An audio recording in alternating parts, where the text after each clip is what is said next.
अस्सलाम वालेकुम। अच्छा, अभी मैं आपको बताऊंगा कि आपने कोर्स सिलेक्शन अपनी किस तरह से करनी है। जैसे ही आप अपना एलएमएस को ओपन करोगे, इस तरह का आपको पेज नज़र आएगा। तो यहाँ पर आपकी ये सारी कोर्स सिलेक्शन है।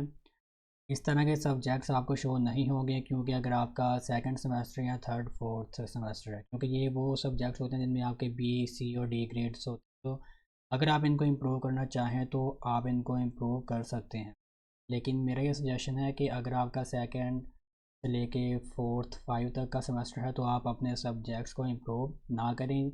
आपके जो अगले सेमेस्टर हैं, अभी आप उन पर फोकस करें।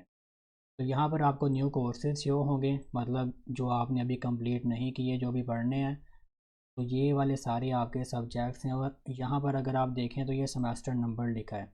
ये कौन से सेमेस्टर नंबर का आपका अभी सब्जेक्ट रहता है जो आपने अभी कंप्लीट नहीं किया। तो ये थर्ड, फोर्थ, सिक्स और सेवन्थ और इस तरह से आपको जो है वो तकरीबन 2 सेमेस्टर्स के सब्जेक्ट्स यहाँ पर शो होंगे। आप अपनी मर्ज़ी से भी सिलेक्ट कर सकते हो, और जो आपकी स्टडी स्कीम है जो यूनिवर्सिटी देती है वो भी सिलेक्ट कर सकते हो।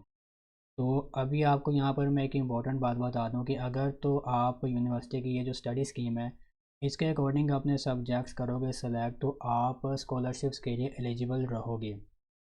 लेकिन अगर आप अपनी मर्ज़ी से करते हो, फॉर एग्ज़ाम्पल आपने जो अगर यहाँ पर देखें तो 7 सेमेस्टर का मैं कर लूँ सेलेक्ट, फिर यहाँ पर जो है वो 8 का कर लूँ अपनी मर्ज़ी से, फिर यहाँ पर फोर्थ का कर लूँ। तो इस तरह से क्या होगा कि आप जो स्कॉलरशिप्स है उसके लिए एलिजिबल नहीं रहते। तो सिलेक्शन करने से पहले मैं ऊपर जाऊँगा, अगर आपका यहाँ पर कोई भी डाउट हो तो यहाँ पर क्लिक करके आप जो है वो देख सकते हो। यहाँ पर जो है वो आप कोर्स सिलेक्शन से रिलेटेड जो रूल्स वगैरह हैं वो सारे आप यहाँ पर देख लो, और इनको पढ़ने आपको सारी समझ यहाँ से आ जाएगी। और इसके अलावा अगर आपको कोई इशू आ रहा है इससे रिलेटेड, कोर्स सिलेक्शन से रिलेटेड, तो आपने यहाँ पर पोस्ट आ टिकट पे क्लिक करके अपनी क्वेरी यहाँ पर लिखनी है और सबमिट कर देनी है, तो आपको वो आंसर कर देंगे। तो अभी आते हैं कोर्स सिलेक्शन आपने किस तरह से करनी है। तो यहाँ पर अगर देखें तो मैंने अपने कोर्स सिलेक्शन पहले से की थी। तो ये ऐसे होते हैं हमारे सारे, जब आप अपना एलएमएस ओपन करोगे तो इस तरह से आपको शो होगा यहाँ पर। तो आपने क्या करना है कि जो भी सब्जेक्ट आपने सेलेक्ट करना है उसके सामने आपने इस तरह से उसको क्लिक करके ऑन कर देना है। तो मैं यहाँ पर अपने सब्जेक्ट्स को ऑन कर देता हूँ। मेरे 7 सेमेस्टर के सब्जेक्ट्स हैं सारी, और इस दफ़ा जो है हमारा प्रोजेक्ट भी है।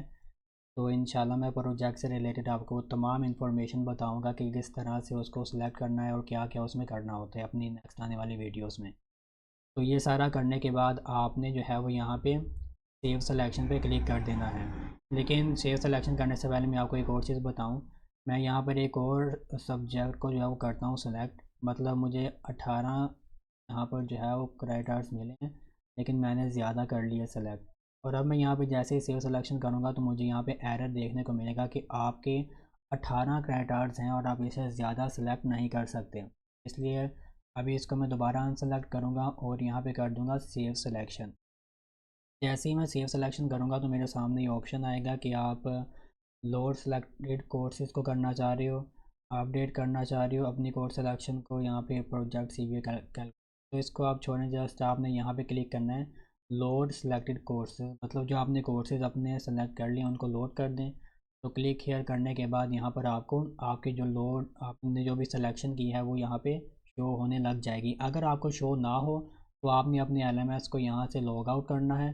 लॉग आउट करने के बाद आपको जो है वो यहाँ पर आप जो सिलेक्शन वाले सब्जेक्ट्स हैं वो शो होने लग जाएंगे। तो इस तरह से जो है वो आपने अपनी सिलेक्शन करनी होती है।